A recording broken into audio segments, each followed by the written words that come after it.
नमस्कार, यो हो न्यूज 24 टेलिभिजन न्यूज 8 मा स्वागत छ। राष्ट्रिय सभाको निर्वाचनको भागवण्डामा सत्तारूढ दलबीचको शक्ति सङ्घर्ष चर्किएको छ। संक्रमणकालीन न्यायलाई देखाएर प्रधानमन्त्री प्रचण्डले थालेको कसरत सफल हुन नसकेपछि सत्तारूढ दलभित्रको रसाकसी सुरु भएको छ। राष्ट्रिय सभाका लागि सत्तारूढ दलहरूले आफ्ना माग दाबी पेश गरे पनि उनीहरूले एकले अर्कोलाई गलाउने रणनीतिमै अघि बढिरहेका छन्। राष्ट्रिय सभाको औचित्य नै पुष्टि गर्ने गरी जिम्मेवारी दिन नसकिएको बेला देखिएको चुनावी भागदौडले मुलुकको राजनीतिमा कतै लोभ र पदको आसक्ति छ भन्ने कुरा झल्काएको पनि देखिन्छ। प्रमुख प्रतिपक्षी दल नेकपा एमाले पनि राष्ट्रिय सभा चुनावलाई देखाएर गठबन्धन भत्काउन सकिन्छ कि भन्ने ध्याउनमा छ। तर एमाले र केपी ओलीमाथि झट्ट विश्वास गरिहाल्ने वातावरण नदेखेका प्रधानमन्त्री प्रचण्डले संक्रमणकालीन न्यायलाई हतियार बनाएको आक्षेप पनि बाक्लै लागेको छ। यता एमाले पनि पीडितको पक्षमा वकालत गरे जस्तो गरेर राष्ट्रिय सभामा राम्रो सेट फेला पारे सहमति धस्काउने रणनीति अख्तियार गरे पनि गठबन्धन सहज बहुमतमा रहेकाले किन त्यो सेट एमालेलाई दिने भन्ने मूल प्रश्न उठेपछि प्रचण्ड पनि एक कदम पछि हट्ने अवस्था बन्यो। एमाले टीआरसीमा सहमतिका लागि सत्ता गठबन्धनको प्रस्ताव नै राष्ट्रिय सभामा तालमेल नमिल्ने कडी भएको दाबी गरे पनि त्यसलाई पत्याइहाल्ने स्थिति देखिन्न। यसकारण प्रधानमन्त्रीले संसदीय समितिको सभापति किन दियो भन्ने विषयमा दिएको बयानले पनि एमाले बार्गेनिङमा रहेको प्रष्ट हुन्छ। तर अवस्था जे जस्तो भए पनि पद र सत्ताका लागि गरिने लोभ लालचले राजनीतिप्रतिको वितृष्णा थप बढेर जाने निश्चित छ। पहिला राष्ट्रिय सभालाई डम्पिङ साइटको रूपमा होइन, नीति निर्माण र भूमिकालाई थप प्रष्ट पार्ने बाटोमा लैजानुपर्नेछ। राष्ट्रिय सभामा चुनावमा पराजित, संसदमा छिर्न नसकेका र मन्त्री बन्ने योग्यता क्रमको सूचीमा राख्नलाई नेता लैजाने भन्दा पनि सशक्त र विज्ञता हासिल गरेकालाई स्थान दिएन भने राजाको पालेमा हुने राष्ट्रिय सभा र यसमा फरक के? जवाफ पाइने छैन। सचेतता आवश्यक छ।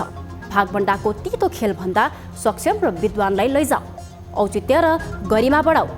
यसै पनि गणतन्त्रमाथि धावा बोल्ने काम सुरु भइसकेको छ। अब न्यूज 8 का हेडलाइन्स। मधेसवादी दलहरूलाई एक गराउन भारतीय संस्थापन पक्षको प्रयत्न। जयशंकरको नेपाल भ्रमणपछि मधेसवादी दलहरूबीच एकताबारे अनेक कोणबाट चर्चा चुलियो।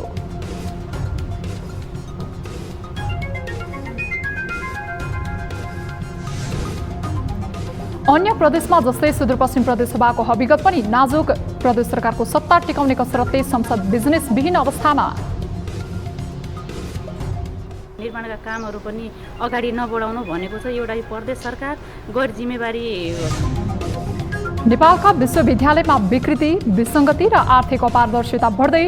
शैक्षिक प्रशासन सुधारदेखि पूर्वाधार निर्माणको माग गर्दै विद्यार्थीहरू आन्दोलित। हामी दक्ष व्यक्तिलाई दक्षता, योग्यता, प्राज्ञिकताका आधारमा खुल्ला प्रतिस्पर्धाबाट नियुक्ति गर्नुपर्छ। पोखरा अन्तर्राष्ट्रिय विमानस्थल सञ्चालनमा आएको 1 वर्षमा 7वटा मात्रै अन्तर्राष्ट्रिय उडान र अवतरण। मुलुकलाई ऋणको भारी थप बढ्दै जाने चिन्ता। अन्तर्राष्ट्रिय तर्फ हाम्रो यो विगत 1 वर्षमा 7वटा उडानहरू भएका छन्। र भारतमा देखिएको ओमिक्रोनको सब भेरिएन्ट JN.1 को जोखिम नेपालमा पनि कायमै। सीमानाकाबाट आएका स्याम्पलको जिन सिक्वेन्सीको कामलाई तीव्रता। एक व्यक्तिबाट अर्कोमा सर्ने दर चाहिँ हाई छ, ट्रान्समिसन रेट भन्छ हामीले।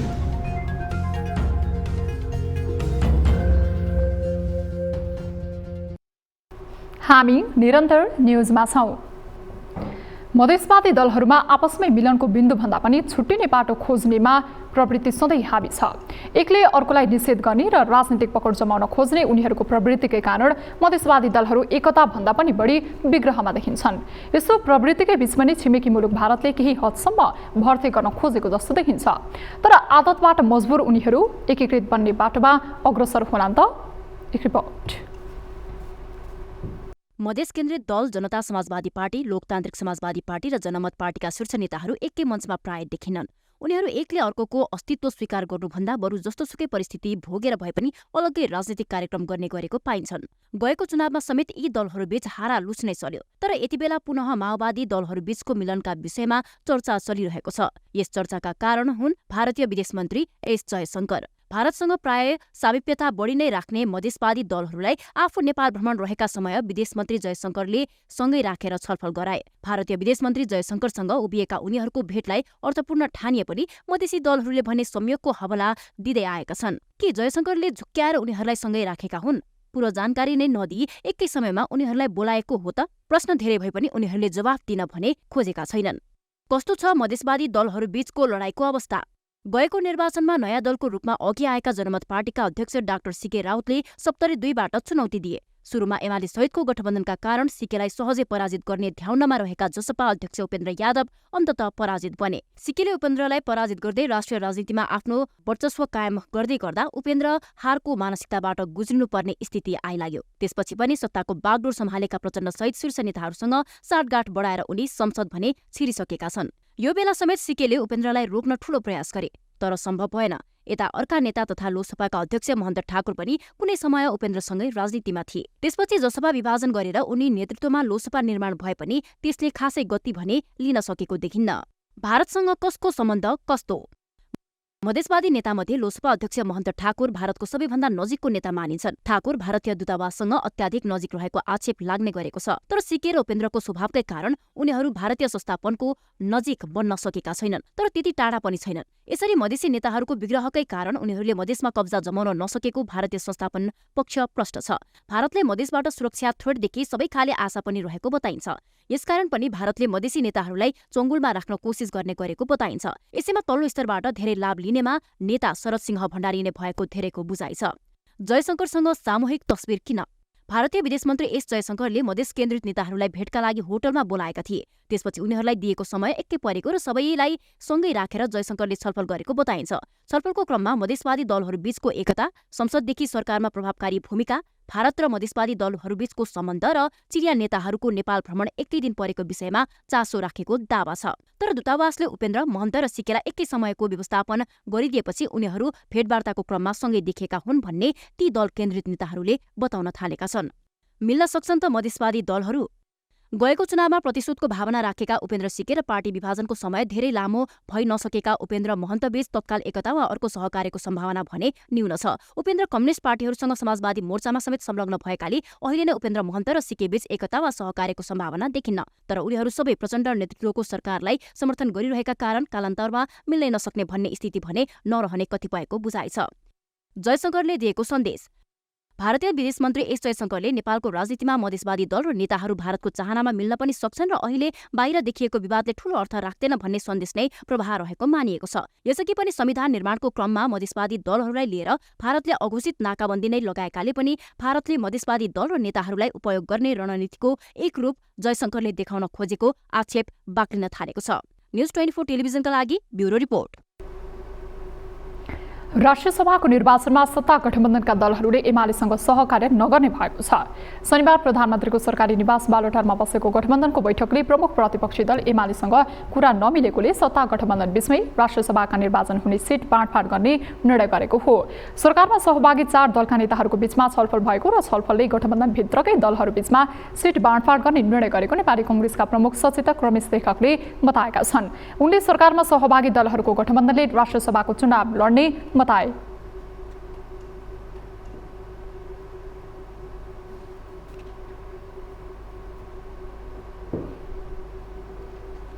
गठबन्धनकै बीचमा सिटको बाँडफाँड हुन्छ र सरकारमा सहभागी सहयोगी दलहरूकै बीचको छलफल र निर्णयले टुङ्गोमा पुग्छ। प्रमुख सचेतक लेखकले देशभरको मतको स्थितिलाई मध्यनजर गरेर सत्ता गठबन्धनका दलहरूबीच सिट बाँडफाँड हुने बताएका छन्। बैठकमा सहभागी गठबन्धनका दलहरूले राष्ट्रसभाको 19 सिटका लागि आफ्नो तर्फबाट दाबी पेश गरेका थिए। राष्ट्रसभामा कांग्रेसले 13 सिटमा दाबी गरिरहँदा माओवादी केन्द्रले 7 सिटमा दाबी गरिरहेको छ। गठबन्धन दल जनता समाजवादी पार्टी र नेकपा एकीकृत समाजवादीले पनि 4-4 सिटमा दाबी गरेका छन्। संघीय संसद हुन् वा प्रदेश संसद, यी सबैको कार्य अवस्था हेर्दा सन्तोषजनक काम कतै पाइँदैन। सुदूरपश्चिम प्रदेशसभाको दोस्रो कार्यकालको 1 वर्ष पनि पूरा भइसक्यो, तर यस प्रदेशसभाको कामको हकीकत पनि नाजुक नै देखिन्छ। प्रदेश सरकारको सत्ता टिकाउने धाउन्नले प्राय समय संसद बिजनेस विहीनकै अवस्थामा रहेको छ। एक रिपोर्ट। सरकारलाई आवश्यक कानुन निर्माण गर्ने प्रमुख दायित्व बोकेका संघीय संसदका दुवै सदन मात्र होइन, सातै प्रदेशका संसदहरूको कामको अवस्था दयनीय छ। संघीय सत्ता राजनीतिको चेपुवामा परेर प्रदेश सरकारमा आइरहने उतार चढावले प्रदेश सभाहरूलाई समेत कमजोर बनाउँदै लगेको छ। सुदूरपश्चिम प्रदेश सभाको हकीकत पनि यस्तै छ। प्रदेश सभाको दोस्रो कार्यकालको 1 वर्ष बितिसक्दा पनि सभा करिब बेकाम देखिएको छ। यो 1 वर्षको अवधि हेर्दा यस सभाले आर्थिक कार्यविधि तथा वित्तीय उत्तरदायित्व ऐन संशोधन र सार्वजनिक लिखित प्रमाणीकरण ऐन संशोधन गर्ने बाहेक कुनै पनि नयाँ ऐन जारी गर्न सकेन। प्रदेश सभा सदस्यहरूको शपथ ग्रहण, सभामुख र उपसभामुखको निर्वाचन, मुख्यमन्त्रीको विश्वासको मतका लागि बैठकका कार्यसूची सम्पन्न गर्न बाहेक प्रदेश सभाले खासै नयाँ काम गर्न सकेको छैन। यति मात्र होइन, प्रदेश सभामा अहिले पनि कुनै नयाँ विधेयकहरू दर्ता भएका छैनन्। पहिलो अधिवेशनमा 7 दिन चलेको थियो, जम्मा 9वटा बैठकहरू बसेका थिए र यसै गरी अब दोस्रो अधिवेशन 24 दिन अनि 28वटा बैठकहरू चलेका थिए। प्रदेश सभा अन्तर्गत गठित 4वटा संसदीय समितिहरूको नेतृत्व समेत हालसम्म चयन हुन सकेको छैन। गठबन्धनमा रहेका दलहरू बीचकै खिचातानीका कारण मुख्यमन्त्री कमल बहादुर शाह संसदीय समितिको संख्या बढाएर भए पनि भागबण्डा पुर्याउन कसरत गरिरहेका छन्। यसो नभए उनको पद समेत धरापमा पर्ने देखिन्छ। हाल विधायन तथा प्रदेश मामिला समिति, सार्वजनिक लेखा समिति, अर्थ विकास तथा प्राकृतिक स्रोत समिति र सामाजिक विकास समिति गरी 4वटा संसदीय समिति छन्। यस बीचमा सरकार भागबण्डाका लागि प्राकृतिक स्रोत, वातावरण तथा समन्वय समिति र कृषि गरिबी निवारण तथा भूमि व्यवस्थापन समिति थप गर्ने योजनामा छ। यस्तो अवस्थामा प्रदेश सभालाई ओझेलमा पारेर सरकारले बेतिथि गरिरहेको प्रतिपक्षी सांसदहरूको आरोप छ। अहिलेको यो सरकार पूर्णतः राम्रोसँग चलेको भन्न त सकिँदै सकिँदैन। अब आफ्ना दिनचर्याहरू चाहिँ काटिराखेकै होला र बाँकी जनताका कामकाजहरू गर्नेदेखि लिएर हामी सुदूरपश्चिम सिङ्गो बोर्डर एरियामा छौँ, सीमाका कुराहरूदेखि लिएर अरू खेती किसानका कुराहरू जति पनि छन् त्यसमा कुनै बोलेको पनि देखिँदैन, कहीँ गएको पनि देखिँदैन र आज सरकार छ कि छैन भन्ने खालको जनताले चाहिँ अनुभूति गर्ने, राम्रो सरकार छ भन्ने अनुभूति गर्नु पनि पाइरहेको जस्तो मलाई लाग्दैन। अहिलेसम्म पनि एउटा नियम कानुन हामीले बनाउन सकेको छैनौँ। हामीले विधेयकहरू एक विधेयकभन्दा अरू विधेयक पास गर्न सकेको छैनौँ। कुनै कार्यविधि बनेको छैन, कुनै पनि विकास निर्माणका काम पनि भएका छैन। जति यो खर्च हुनपर्ने ठाउँमा चाहिँ अहिलेसम्म जम्मा 6% मात्रै खर्च भएको छ होइन। र कुनै पनि यो हिउँदे अधिवेशन चलेर हिउँदे अधिवेशनका चाहिँ बजेट निर्माणका कामहरू पनि अगाडि नबढाउनु भनेको चाहिँ एउटा प्रदेश सरकार गैर जिम्मेवारी काममा चाहिँ बसेको चाहिँ हामीले अनुभूति गरेको छौँ। प्रदेश सभा सचिवालयका अनुसार प्रदेश सभाका पदाधिकारी र सदस्यहरूको पारिश्रमिक तथा अन्य सुविधा, उनीहरूका स्वकीय सचिवको पारिश्रमिक र प्रदेश सभा व्यवस्थापनका कार्यमा 1 वर्षको अवधिमा 8 करोड बढी खर्च भइसकेको छ। तर सरकारको दाबी भने यस्तो छ। समग्र हिसाबले भन्ने हो भने सुदूरपश्चिम प्रदेश सरकार अन्य प्रदेशको तुलनामा सकारात्मक वेमा अगाडि बढेको हामीले महसुस गरेका छौँ। मन्त्रालयबाटै गर्ने कुराहरूमा चाहिँ कामहरू अगाडि बढेका छन्। प्रदेश सभालाई दिने बिजनेसमा जे गुनासाहरू आइरहेका छन् त्यो केही हदसम्म सत्य कुरा पनि हो जस्तो लाग्छ।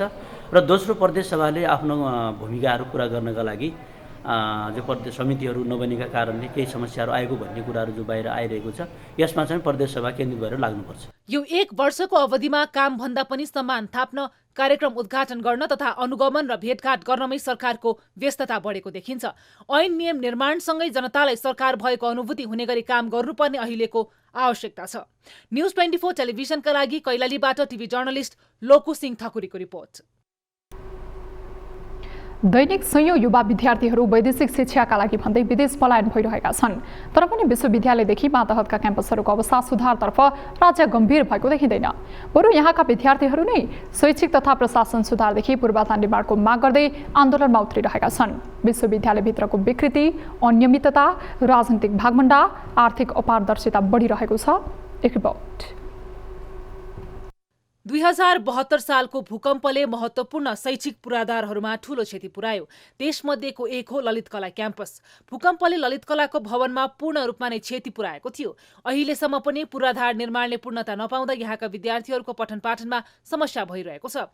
भवन निर्माण सुरु भएको 6 वर्ष बित्दा पनि कलेज परिसरको विभिन्न कुनामा पानी चुहिने र खुला आकाशमुनि पढ्न बाध्य भएको भन्दै ललित कलाका विद्यार्थीहरू आन्दोलित छन्। भवन निर्माणले पूर्णता नपाउनुमा ठेकेदारको लापरवाही र क्याम्पस प्रशासन विरुद्ध सडक आन्दोलनमै उत्रिएका छन्। उनीहरूले भोटाहाइटी फर्कौं, ललित कला शुद्धिकरण जस्ता अभियान चलाएका छन्।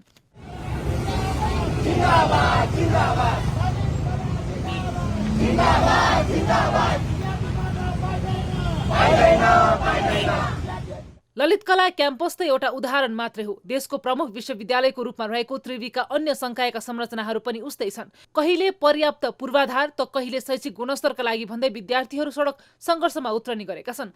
भौतिक संरचनासँगै पाठ्यक्रमको सुधार, उपकरणको अभिवृद्धिको आवश्यकता रहेको विद्यार्थीहरूले पटक पटक औल्याएका छन्। पाठ्यक्रमहरूमा अहिलेको आवश्यकता, अहिलेको टेक्नोलोजिकल चेन्ज, मार्केटले जे डिमान्ड गरेको छ त्यस अनुसार चेन्ज गर्नुपर्ने देखिएको छ र शैक्षिक संस्थाहरूमा पनि आवश्यकता अनुसार उपकरणहरू अथवा शैक्षिक सामग्रीहरूको पनि त्यसै अनुसार अपग्रेड गर्नुपर्ने आवश्यकता देखिन्छ। तर हामीले जुन थ्योरिटिकल जुन हामीले स्टडी गर्छौँ नि, यदि हामीले त्यो कुराहरू प्र्याक्टिकली नै इम्प्लिमेन्ट गर्यो भने हामी विदेशिनु पर्दैन जस्तो लाग्छ मलाई, होइन? त्रिभुवन विश्वविद्यालयमा गुणात्मक सुधारका केही प्रयासहरू नभएका भने होइनन्, तर त्यो पर्याप्त हुन सकेको छैन। आफ्ना विद्यार्थीहरूलाई विश्व बजारमा प्रतिस्पर्धा गर्न सक्ने गरी अब्बल प्रमाणित गर्नु त्रिवीको अहिलेको चुनौती हो। 12 कक्षा उत्तीर्ण गरेपछि विद्यार्थीहरू नेपालको विश्वविद्यालयको शिक्षा र यसको भविष्यप्रति असन्तुष्टि बढिरहेको छ। पठन पाठनसँगै रोजगारी पनि पाइने भएकाले मनज्ञ आर्थिक उपार्जन गर्ने अभिष्टका साथ युवा विद्यार्थीहरूको विदेश मोह बढिरहेको छ। तर नेपालमा भने रोजगारी गरेर पढाइ पनि सँगसँगै लैजाने वातावरण छैन। दैनिक हाजिर भई पूरा समय पढ्ने सेमेस्टर प्रणालीका कारण घरबाटै खर्च ल्याएर उच्च शिक्षा अध्ययन गर्ने अवस्था सबैको छैन। त्यसैले अधिकांश विद्यार्थीहरू 12 कक्षा लगत्तै उच्च अध्ययनका लागि आफ्नो गन्तव्य मुलुकको खोजीमा लाग्ने गरेका छन्, जसका कारण त्रिवीमा विद्यार्थीको संख्या घट्दै गएको छ। तर विश्वविद्यालय भने सुधारतर्फ लागेको देखिँदैन। शिक्षामा जुन किसिमको दलीयकरण भइरहेको छ, ओभर पोलिटिसाइजेसन भएको छ, होइन, त्यसपछि राजनैतिक हस्तक्षेपका आधारमा नियुक्तिहरू हुन्छन्। यो कुरा अब बदल्नुपर्छ। यो नबदलेसम्म विश्वविद्यालयमा हामीले हाम्रो विश्वविद्यालयहरू जस्तो हुनुपर्छ भनेर हामीले भनेका छौँ, त्यो सम्भव छैन। किनभने यसको मुहान नै फोहोर छ, मुहान सफा गर्नुपर्छ। अहिलेको लागि मुहान भनेको के हो भने विश्वविद्यालयको उपकुलपति हो। उपकुलपति हामी दक्ष व्यक्तिलाई दक्षता, योग्यता, प्राज्ञिकताका आधारमा खुल्ला प्रतिस्पर्धाबाट नियुक्ति गर्नुपर्छ भनेर बारम्बार आवाज उठाइरहेका छौँ। नेपालको शिक्षाको गुणस्तर, शैक्षिक स्थिति, शिक्षापछि रोजगारीको अवस्था लगायतका कारण विद्यार्थीहरूको विदेशिने क्रम रोकिएको छैन। उनीहरूलाई नेपालमै अध्ययन र रोजगारी दिने बारे न त सरकारले सोचेको छ न त विश्वविद्यालयले नै। आम अभिभावकहरू पनि जस्तोसुकै खर्च गरेर भए पनि विकसित मुलुकतर्फ छोराछोरीलाई पढाउन चाहिरहेका छन्। राजनीतिक नेतादेखि उच्च पदस्थ व्यक्तिहरू समेत आफ्नो छोराछोरीलाई विदेश पठाउन लालायित छन्। कहाँ छ समस्या र के हुन सक्छ समाधान भन्ने बारे जिम्मेवार निकायले निकास खोज्न जरुरी छ। न्युज 24 टेलिभिजनका लागि टिभी जर्नलिस्ट एलिसा अरियालको रिपोर्ट। हामी निरन्तर न्युजमा छौँ। पोखरा अन्तर्राष्ट्रिय विमानस्थल सञ्चालनमा आएको 1 वर्षमा अन्तर्राष्ट्रिय रूपमा जम्मा 7वटा मात्रै विमानले उडान अवतरण गरेका छन्। त्यसमा पनि व्यावसायिक उडान त एउटा मात्रै हो। चीनको ऋण अनुदानमा निर्माण भएको यो विमानस्थलको बिजनेसविहीन अवस्थाले मुलुकलाई ऋणको भारी थप बढ्दै जाने त होइन? यो विषय गम्भीर बनेको छ। एक रिपोर्ट। सञ्चालनमा ल्याइएको 1 वर्षसम्म पनि पोखरा अन्तर्राष्ट्रिय विमानस्थललाई चलायमान बनाउन नसक्दा व्यापारिक गतिविधि बढाउन सकिएको छैन। यति मात्र होइन, विमानस्थल सुनसानको अवस्थाले मुलुकलाई ऋणको भारी थप बोजिलो हुने चिन्ता बढेको छ। कस्तो छ अहिलेसम्म उडानको अवस्था? गएको असार 6 गते चीनको छेन्दुकबाट आएको सिचुवान एयरलाइन्सको विमान पहिलो पटक पोखरा अन्तर्राष्ट्रिय विमानस्थलमा अवतरण गर्यो। परीक्षण उडान बाहेक पोखरा विमानस्थलमा अन्तर्राष्ट्रिय फ्लाइट गर्ने सिचुवान एयर नै पहिलो हो। 84 जना चिनिया पाहुनालाई लिएर आएको विमान फर्किने बेला पोखरामा यात्रु नपाएपछि काठमाडौँ हुँदै फर्कियो। गएको भदौ 22 गते भुटानको पारो अन्तर्राष्ट्रिय विमानस्थलबाट उडेको ड्रुक एयरको विमानले पोखरामा पहिलो व्यावसायिक उडान गर्यो। चालक दलका 7 र 3 पर्यटक सहित पोखरा आएको यो विमानले फर्किने बेला 42 यात्रु सहित 49 जनालाई लिएर पोखराबाट भुटानको थिम्पूमा गयो। गएको कार्तिक 22 गते जाजरकोट र रुकुमका भूकम्प प्रभावितका लागि राहत लिएर चिनिया जनमुक्ति सेनाका 2 कार्गो विमानले पोखरा अन्तर्राष्ट्रिय विमानस्थलमा क्रमशः तेस्रो र चौथो चार्टर उडान गरे। गएको मङ्सिर 7 गते हिमालयन एयरलाइन्सको विमान चिनिया खेलाडीको टोली र खेल प्राविधिक सहित 95 यात्रु बोकेर पोखरा विमानस्थलमा अवतरण गर्यो। हिमालयन एयरलाइन्सले पोखरा विमानस्थलमा परीक्षण उडान समेत गरेको थियो। उडानको यो अवस्था हेर्दा चाइनाबाट 6 वटा चार्टर उडान र भुटानबाट एउटा व्यावसायिक उडान गरी जम्मा 7 वटा अन्तर्राष्ट्रिय उडानहरू भएका छन्। यो विमानस्थल सञ्चालनमा ल्याइएको यही पुस 17 गते 1 वर्ष पुगिसकेको छ, तर उडान 7 वटा मात्रै हुनुले चिन्ताजनक अवस्था देखाउँछ। अन्तर्राष्ट्रिय तर्फ हाम्रो यो विगत 1 वर्षमा 7 वटा उडानहरू भएका छन्। त्यसमध्ये पारोबाट र विभिन्न चाइनाको विभिन्न ठाउँबाट र हाम्रो जाजरकोटको लागि रामीनाडाको लागि राहत सामग्री लिएर पनि हाम्रो यस विमानस्थल प्रयोग भएको थियो। विमानस्थल सञ्चालनपछि पर्यटकको आगमन बढ्ने अपेक्षा राखी व्यावसायिक भवनदेखि अन्य संरचनामा अर्बौं रुपैयाँ खर्च गरेका थिए व्यवसायीले, तर अहिले व्यवसायीको समेत लगानी डुब्ने अवस्थामा छ। अहिले इन्टरनेसनल एयरपोर्ट सुचारू नभएको कारणले गर्दा मैले धेरै नै क्षति बेहोरिरहेको छु। साथै यो आवाज चाहिँ मेरो मात्रै होइन, समग्र हाम्रो टुरिज्म व्यवसायीहरूको आवाज हो। अन्तर्राष्ट्रिय पर्यटकहरू सिधै पोखरा आउने, एकपटक आएको पर्यटक दोस्रो पटक आउँदा सिधै पोखरा आउनु पाउने, त्यो हिसाबले गर्दा पनि समग्र पोखराको पर्यटनमा निकै राम्रो प्रभाव पर्छ। र यसमा राज्यले नै यो राज्यको एउटा आफ्नो प्रोजेक्ट भएको, आफ्नो अन्तर्राष्ट्रिय एयरपोर्ट एउटा गौरवको एयरपोर्ट भएको हिसाबले गर्दा पनि यो राज्यले नै सञ्चालनको लागि एकदमै धेरै जोड दिन जरुरी छ। व्यवसायहरू यही किसिमले निरुत्साहित हुँदै र व्यवसाय यसरी नै धराशायी हुँदै गयो भने यो देशको आर्थिक अवस्थामा ठुलो धक्का पुग्ने चाहिँ हामीले महसुस गरिरहेका छौँ। तर नेपाल नागरिक उड्डयन प्राधिकरण क्यानले भने हाल विमानस्थल शिशु अवस्थामा रहेकाले फटाफट अन्तर्राष्ट्रिय वायु सेवाका जहाजहरू आउँछन् भन्ने बुझाइ राख्नु गलत भएको तर्क गर्छ। पोखरामै आएर पोखरामै डिपार्चर, पोखराबाट एराइभल हुनको लागि पोखरा एयरपोर्ट आफैमा एउटा कम्प्लिट प्याकेज हुनु पर्यो। त्यहाँ वरिपरि कुन कुन निकायले कुन कुन मन्त्रालयले के काम गर्न मागिन्छ त्यो कामहरू गर्नु पर्यो। एयरपोर्ट चलेन भनेर चाहिँ हिजोको दिनमा क्यानले एयरपोर्ट चाहिन्छ पनि भनेको होइन। तर अहिले अवस्था के भयो भने चाहिँ हिजोको दिनमा जसले एयरपोर्ट चाहिन्छ भनेको थियो त्यही अहिले फ्लाइट पनि चाहिन्छ भनेर आन्दोलन गरेर आछन्। यसको कुनै तुक छैन। अन्तर्राष्ट्रिय एयरपोर्ट रातरात चल्ने अवस्था हुँदैन। चीनको एक्जिम बैंकको करिब 28 अर्ब ऋण सहायतामा निर्माण भएको विमानस्थलबाट हाल अन्तर्राष्ट्रिय तर्फको आम्दानी शून्य प्राय बन्नुले मुलुकमाथिको भार स्वत बढेको प्रष्टै छ। यस्तो अवस्थामा पनि सरकार र सम्बन्धित निकायहरू गम्भीर नबनी कुनै रणनीतिक योजना अघि नसार्ने हो भने यसको प्रभाव व्यवसायदेखि मुलुकको अर्थव्यवस्थासम्म नराम्रोसँग पर्ने निश्चित छ। भारतीय असहयोगका कारण पनि अहिलेको अवस्था आएको देखिन्छ। यसलाई कूटनीतिक र रणनीतिक दुवै पाटोबाट समाधान खोजिनु आवश्यक छ। न्युज 24 टेलिभिजनका लागि पोखराबाट ऋषि बरालको सहयोगमा क्यामेरामा प्रभात थापाका साथमा टिभी जर्नलिस्ट शीतल रिजालको रिपोर्ट। छिमेकी मुलुक भारतमा देखिएको कोरोना भाइरस अन्तर्गतको ओमिक्रोनको सब भेरिएन्ट JN.1 को जोखिम नेपालमा पनि उत्तिकै छ। छिमेकी मुलुक भारतमा JN.1 को संक्रमण बढेकाले नेपाललाई पर्न सक्ने जोखिमलाई मध्यनजर गर्दै सीमा नाकाबाट आएका स्याम्पलको जिन सिक्वेन्सिङको कामलाई तीव्रता दिएको छ। नेपालमा कस्तो छ यस भेरिएन्टको अवस्था अनि के छ यस विरुद्धको योजना? एक रिपोर्ट। कोरोना भाइरस अन्तर्गतको ओमिक्रोनको नयाँ सब भेरिएन्टलाई विश्व स्वास्थ्य संगठनले भेरिएन्ट अफ कन्सर्नका रूपमा राखेको छ। तर हाल देखिएको ओमिक्रोनको नयाँ सब भेरिएन्ट जोखिमको हिसाबले त्यति घातक भने नभएको मानिएको छ। अमेरिकाको डिजिज कन्ट्रोल एन्ड प्रिभेन्सन सेन्टरका अनुसार यो सब भेरिएन्ट ओमिक्रोनकै एक नयाँ उपप्रजाति भएको बताएको छ। साथै अन्य प्रजाति भन्दा ओमिक्रोन प्रजातिका सब भेरिएन्ट छिटो फैलन सक्ने भएकाले संक्रमण दर बढाउन यसले मद्दत गर्ने यसका जानकारहरू बताउँछन्। तर यो उपप्रजातिले स्वास्थ्यमा पार्ने जटिलता भने कम भएको एपिडेमियोलोजी तथा रोग नियन्त्रण महाशाखाले जनाएको छ। यसको चाहिँ एक व्यक्तिबाट अर्कोमा सर्ने दर चाहिँ हाई छ, ट्रान्समिसन रेट भन्छौँ हामीले। त्यसपछि बिरामीलाई चाहिँ जटिलता हुने, मृत्यु हुने दर चाहिँ कम छ यसमा, हैन। केस फ्याटालिटी रेट र मोर्टालिटी रेट भन्छ, जुन चाहिँ बिरामी चाहिँ कोभिडको यो भेरिएन्ट्सले इन्फेक्सन भइसकेपछि बिरामी धेरै चिकित्सित हुने, अस्पतालमा भर्ना हुने र मृत्यु हुने दर चाहिँ एकदम कम छ। त्यही भएर इन्डियामा पनि अब केसको सङ्ख्या चाहिँ बढेको हो, तर त्यसले चाहिँ त्यस्तो ठुलो इम्प्याक्ट पारेको देखिँदैन। विश्व स्वास्थ्य संगठनका अनुसार नयाँ सब भेरिएन्टको संक्रमण हुँदा पनि पहिलाका जस्तै लक्षण जस्तै ज्वरो आउने, सिगान बग्ने, खाँटी दुख्ने, टाउको दुख्ने, पेट दुख्ने र पखाला लाग्ने जस्ता लक्षण देखिन्छन्। कोरोना भाइरसको स्वरूपमा निरन्तर परिवर्तन भइरहेको र फैलनका लागि सहज वातावरण बनाउँदै गएकाले यसका नयाँ नयाँ उपप्रजाति देखिएको हो। तर भाइरसले वातावरण अनुसार आफूलाई परिवर्तन गर्दै जानु एक सामान्य प्रक्रियाका रूपमा लिने गरिन्छ। अहिले भारतमा देखिएको ओमिक्रोनकै नयाँ उपप्रजाति पनि यसको उपज हो। भारतमा अहिले संक्रमण दर फैलिँदो क्रममा देखिएकाले नेपालमा पनि जोखिम बढेको भन्दै भिडभाडमा नजान तथा स्वास्थ्य मापदण्ड राम्रोसँग पालना गर्न सरकारले आग्रह समेत गरेको छ।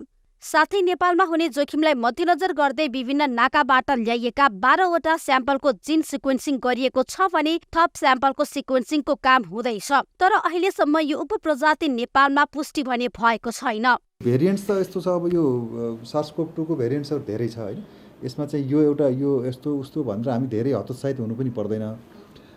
अहिले चाहिँ अब एउटा यो नयाँ भेरिएन्ट्स भएको हुनाले यसको भेरिएन्ट्स अफ कन्सर्न भनेको छ उसले WHO ले होइन। त्यही भएर यसमा चाहिँ हामी कन्सर्न चाहिँ हुनुपर्छ, तर एकदम हतोत्साहित हुनु जरुरी छैन।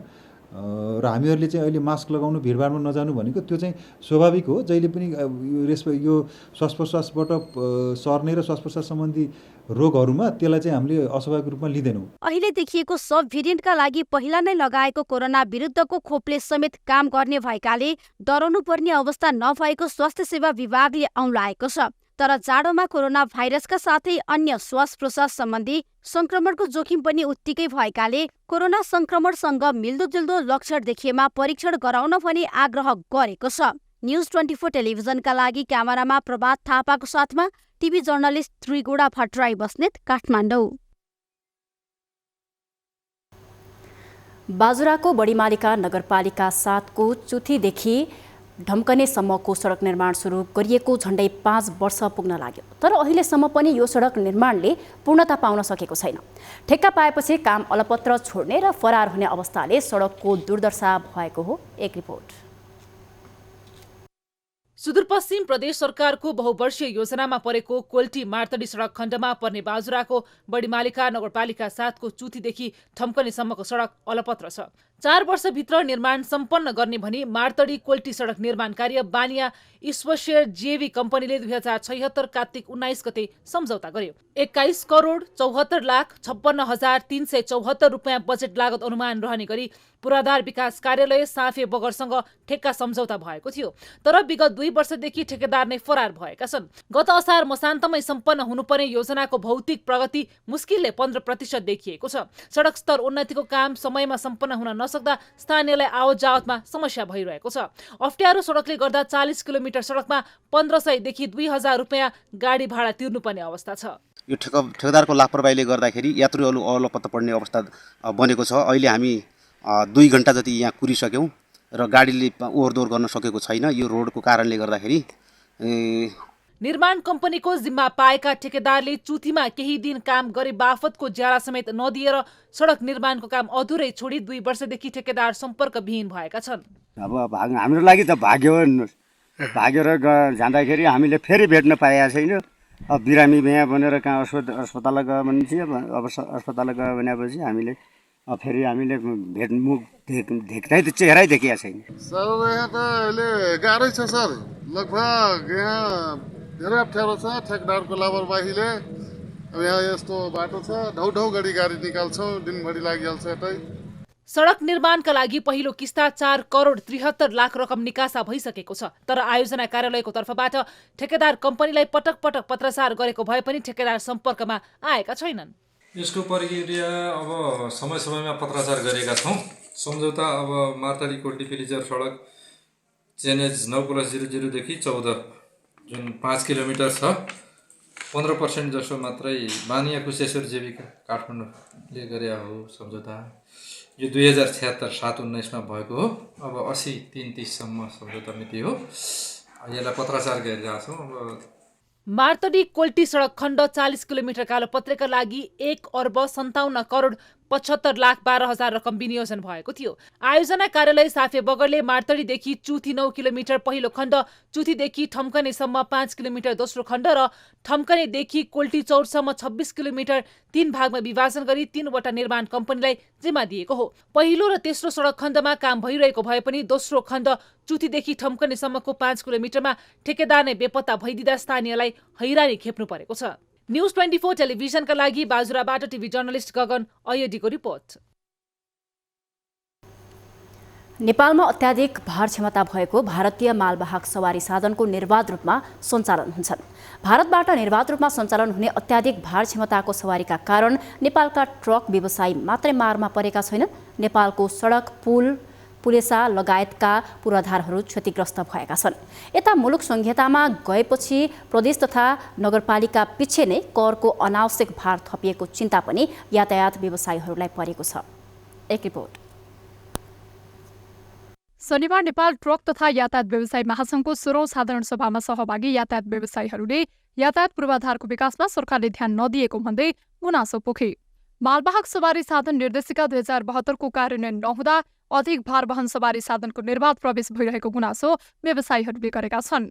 नेपालको सडक, पुल तथा यातायातका भौतिक पूर्वाधार कमजोर रहेको समेत उनीहरूले गुनासो गरिरहेका छन्। प्रदेश तथा नगरपालिका पिच्छे नै कर उठाइने गरेकोमा पनि व्यवसायी रुष्ट छन्। अझ यातायात व्यवसायीहरूबाट अनावश्यक करको भार थोपरिए पनि आवश्यक पूर्वाधार नहुँदा यातायात कर्मचारीले शास्ति भोग्नु परेको अवस्था छ। शहर बजार तथा राजमार्गहरूमा शौचालय, पार्किङ स्थल लगायतको समस्या विकराल छ। गाडी सञ्चालन भने कुन नेता बोल्ने भन्नुहोस् त? नेताहरूले हस्तक्षेप गरेर रोक्नुपर्ने ठाउँमा अनि यो राजनीतिक हस्तक्षेप गर्न सक्दैन। त्यसले गर्दाखेरि हामीले त्योभन्दा बढी आकाङ्क्षा पनि राखेको छ। ओभरलोड मात्रै नपुगोस् भन्ने मात्रै चाहना हो। त्यति भए त हामीलाई पुगी पनि हाल्छ।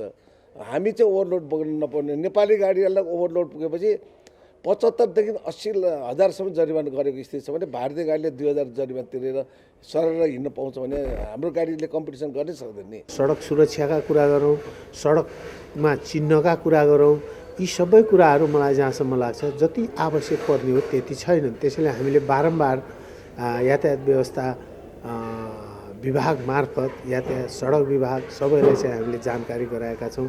सरकारले पनि सार्वजनिक यातायातका समस्यालाई समाधान गर्न आफूहरू गम्भीर रहेको बताइरहन्छ। मुलुकको सार्वजनिक यातायातका समस्यालाई समाधान गर्न सरकार गम्भीर रूपमा लागेको र सडक कतिपय पुराना ऐनहरूलाई परिवर्तन गरेर सरकार अघि बढेको भौतिक पूर्वाधार तथा यातायात मन्त्री प्रकाश ज्वाला बताउँछन्। वैज्ञानिक भाडा दर, स्वचालित भाडा दर नेपालमा चाहिँ स्वचालित भाडा दर लागू भइसकेको छ। तर त्यो चाहिँ त्यो तेलको मूल्यसँग मात्रै समायोजन हुने गर्छ। अरू चाहिँ पाट, ऊर्जा, इन्जिन आदि इत्यादिको कुरामा अझै पनि त्यसलाई चाहिँ स्वचालित बनाउन सकिएको छैन। हामी त्यसको निम्ति महिनौँदेखि गम्भीर छलफल गरिरहेका छौँ। भौतिक पूर्वाधार तथा सडक यातायातको क्षेत्रमा समस्याहरू रहेको जनप्रतिनिधिहरू पनि स्वीकार छन्। जनस्तरमा रहेका समस्यामा सरकार बेखबर बनेको उनीहरू बताउँछन्। सरकारले मापदण्ड विपरीतका भारतीय गाडीको प्रवेशलाई रोक्न नसकेको सांसद शिव नेपाली बताउँछन्। मुलुकभित्र सार्वजनिक यातायातलाई व्यवस्थित बनाउन सरकारले आवश्यक वातावरण र व्यवसाय मैत्री वातावरण बनाउनु पर्ने कतिपयको धारणा छ। जबसम्म समाजमा मध्यम वर्गको संख्या धेरैभन्दा धेरै हुँदैनन् तबसम्म त्यो देशमा हामी शान्ति, सुरक्षा, सौहार्द, आपसी समझदारी, आपसी मित्र, आपसी सत्कार, सम्मानका कुरा गफको कुरा मात्रै हुन्छन्। सडकको संरक्षण तथा मर्मत सम्भार गर्न नसक्दा सडक यातायात क्षेत्रमा अनगिन्ती समस्याहरू रहेका छन्। नेपालमा आम नागरिकको जनजीवनसँग जोडिएको सार्वजनिक यातायात सेवालाई जनस्तरमा प्रभावकारी बनाउन सरकार तथा निजी क्षेत्र दुवैको महत्त्वपूर्ण जिम्मेवारी रहेको छ। न्युज 24 टेलिभिजनका लागि क्यामेरामा महेश्वर केसीका साथमा टिभी जर्नलिस्ट नवराज चालिसेको रिपोर्ट।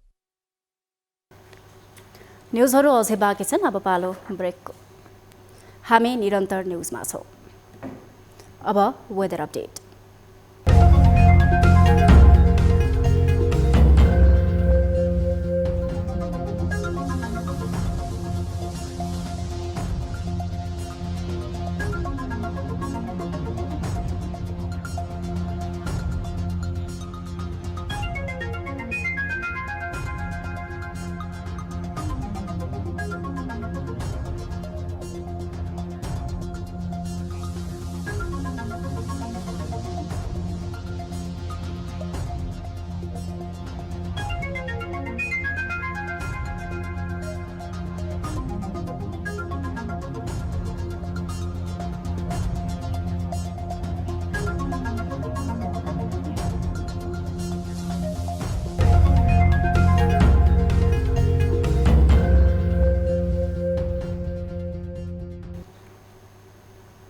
अब न्युज 8 को अन्त्यमा पुनः हेडलाइन्स।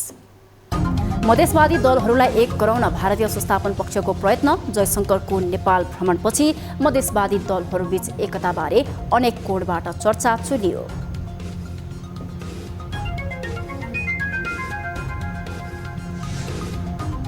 अन्य प्रदेशमा जस्तै सुदूरपश्चिम प्रदेश सभाको हविगत पनि नाजुक। प्रदेश सरकारको सत्ता टिकाउने कसरतले संसद बिजनेसविहीन अवस्थामा। निर्माणका कामहरू पनि अगाडि नबढाउनु भनेको छ एउटा प्रदेश सरकार गैर जिम्मेवारी।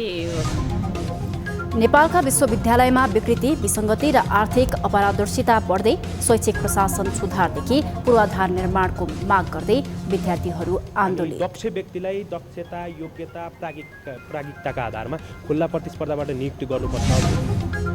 पोखरा अन्तर्राष्ट्रिय विमानस्थल सञ्चालनमा आएको 1 वर्षमा 7वटा मात्रै अन्तर्राष्ट्रिय उडान र अवतरण। मुलुकलाई ऋणको भारी थप बढ्दै जाने चिन्ता।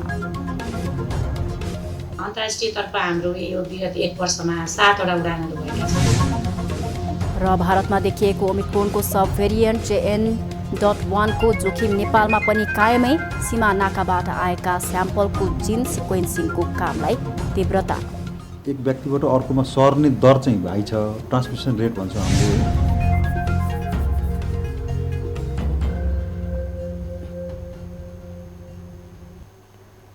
न्युज 8 अहिलेलाई यति नै। जाँदै ताली र गाडीका लागि हामीले सोधेको प्रश्न। पशुपतिनाथको बागमती किनारमा हुने गङ्गा आरती र दीप प्रज्वलनको भिडियो कपिराइट बेचेर पशुपति क्षेत्र विकास कोषले आय बढाउन गरेको प्रयास ठिक छ?